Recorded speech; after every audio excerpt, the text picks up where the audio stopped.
This is my 6th in a series of Why So Many Guitars. This is the Acoustic Edition series. I may do an electric one. That could take weeks and weeks and weeks and weeks to do. But the acoustic one, I kind of started collecting acoustics when I was 30. Got my first one, and then after that, 7 years later, and then just kind of accumulated over time. I don't have that many acoustics, but they all have a reason for their existence in my collection, and so I'm just kind of talking about how I came to own them, and then why I came to own them in some cases.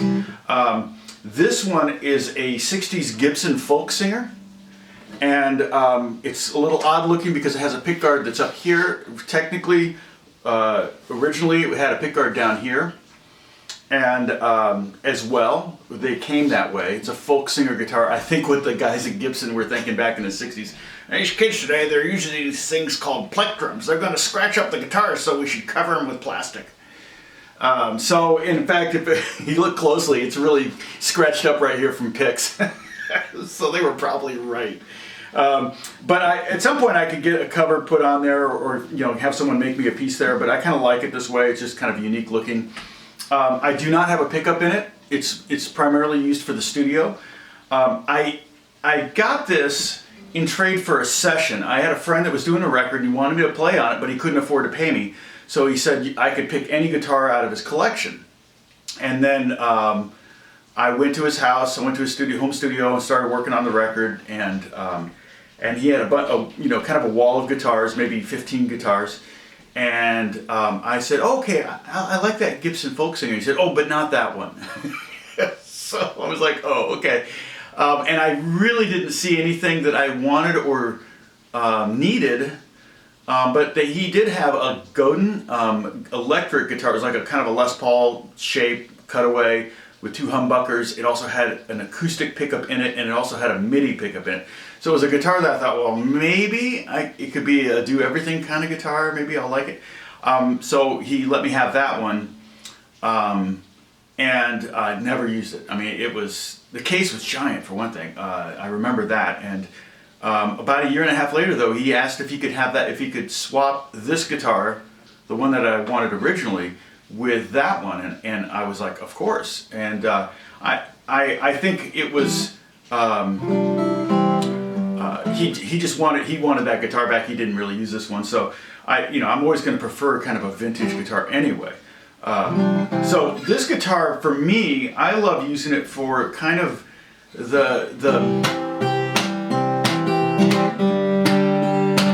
fun, light, I always call it the Target commercial sound, which was kind of the case in the early 2000s or mid 2000s. Of Target commercials would have this kind of light, happy, fun, whistly, kind of acoustic alternative sound. And this guitar really fits that bill.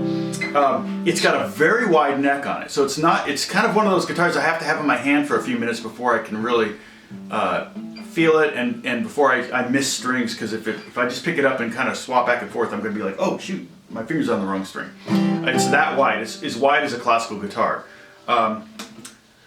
Beautiful wood on it, binding, the Gibson binding. It's gotten all yellow, which is great. Big giant bridge on it, but it's just a really, really fun guitar. It's called a Folksinger, and it has an F25 in it, so maybe that's some kind of Folksinger 25. Maybe that's a model number. There is a serial number, but I'm pretty sure it's mid 60s, 65, something like that.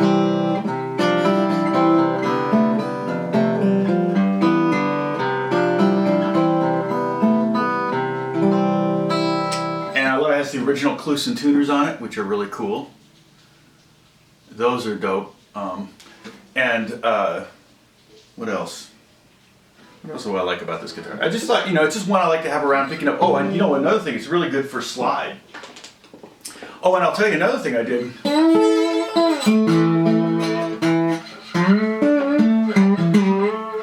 One thing I did was I played on a commercial for St. Jude Hospitals, and it was a remake of Hey Jude with all these celebrities singing it.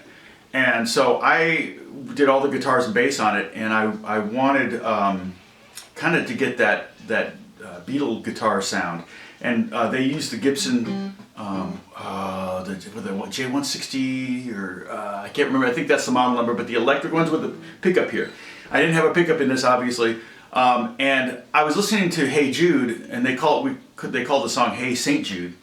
I was listening to the original and really kind of focusing in on the acoustic guitar on it, and it just sounded so weird. I was like, what is that sound? So when we were in the studio, I was playing, the acoustic guitars, kind of trying to really match what the Beatles did in the studio. Probably that may have been Paul playing guitar.